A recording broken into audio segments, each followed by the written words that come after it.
What is up guys? Susunduin namin si Mrs. ngayon sa trabaho at didiretso na rin kami dun sa bahay ng isa naming kaibigan na Pinay. Kadadating lang kasi nila galing ng Pinas at mayroon daw konting pasalubong sa mga bata. Kaya naman kahit madulas ang daan dahil sa snow ay pumunta pa rin kami para kunin. Wala daw kasi siyang ibang time dahil sunod-sunod ng duty niya pagkatapos ng bakasyon. At dadaanan nga lang muna namin si Mrs. sa kanyang trabaho at didiretso na kami doon. At pagdating nga namin, andito na pala si Busy sa labas at dito na siya naghintay. Akala ko andun pa siya sa loob ng trabaho.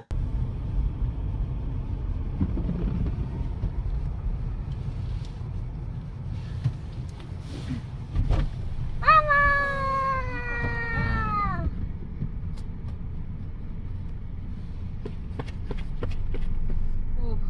Ayan. Yun guys, nasundo na namin si Mrs. Tara at pupunta na kami dun sa bahay ng aming kaibigan. Ayan,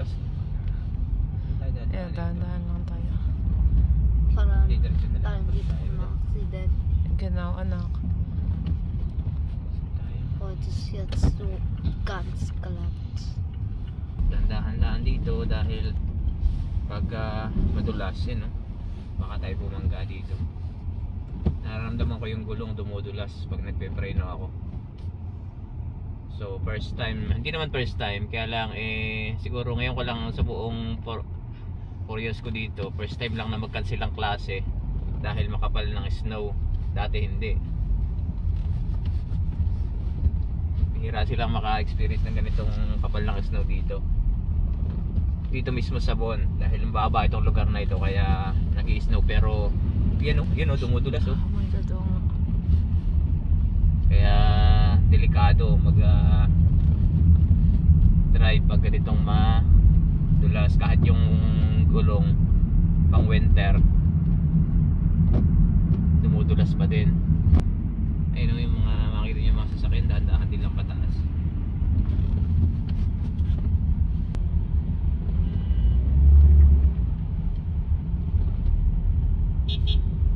Oh, Nadulas nga busina kayo ng busina. Guys, sumudulas talaga. Dapat pala hindi na tayo pumunta. Ayun na, nag-overtake siya dyan.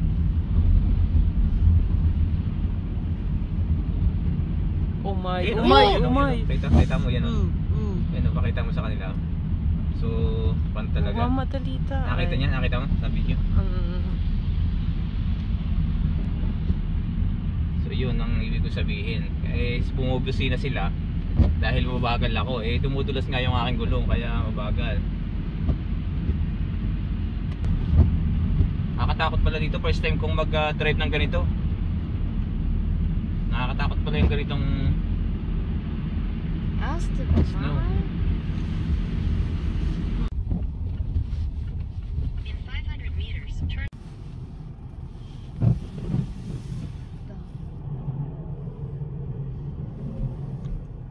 Yun guys, sa wakas at nakarating kami ng maayos nang hindi nadulas yung aming sasakyan. Grabe, nakakatakot. First time ko mag-drive ng ganon. Bali kukunin lang naman talaga namin yung padala tapos pauwi na rin kami. Ich hab zweimal.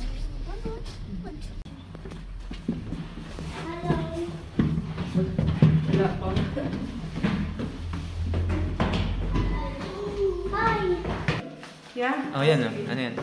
Oh, ano sasabihin mo? Danke. Thank you. Ciao, Chad. At pagdating nga namin, wala pala yung mama ni Chad na si Charm. Nasa grocery daw. Kaya naman siya na lang ang nag-abot. Siya pala yung kaibigan at kalaro ng anak ko na si Sak. Okay, bye-bye. Bye-bye, thank you. Oh.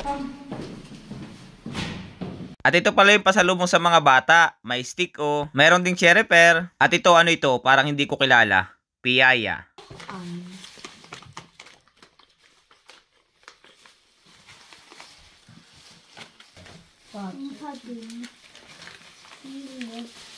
Was? Sa. Danke, Chad. Danke, Chad. Danke.